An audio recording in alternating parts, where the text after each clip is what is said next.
Hi everyone, Dr. Bell here again, and it's time for us to do our cognitive development section on preschool development. I hope you got a lot out of the last section. This section we're going to talk about the problem-solving processes, the stages of development, cognitive development that young children are in, and ways to scaffold that development. Remember, learning about child development, the point is not can you memorize stages or sequences of milestones. That's helpful, but to be able to apply it is the big deal. How do you take that knowledge and turn it into good teaching? This whole course is about how you take knowledge of child development and turn it into good teaching. So think about that as you're looking at the quotes and at the videos and reading your textbooks and learning about the stages of development and the milestones and characteristics of development.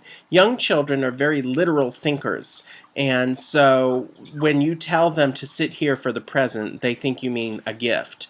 When they see you take red and blue paint and mix it together and make purple, a lot of times they think you've used magic, teacher magic. So it's important to think about that as you work with young children and realize they have a difficulty distinguishing between fantasy and reality, and they sometimes remember the beginning and end of a process, but they forget the middle piece. That's Piaget's work showed us that, and so that's where the idea of teacher magic comes in.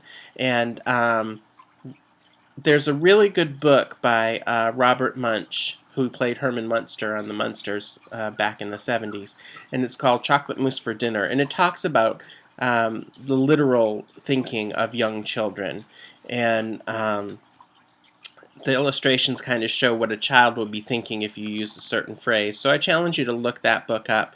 If I find it, I will put a link up in the module.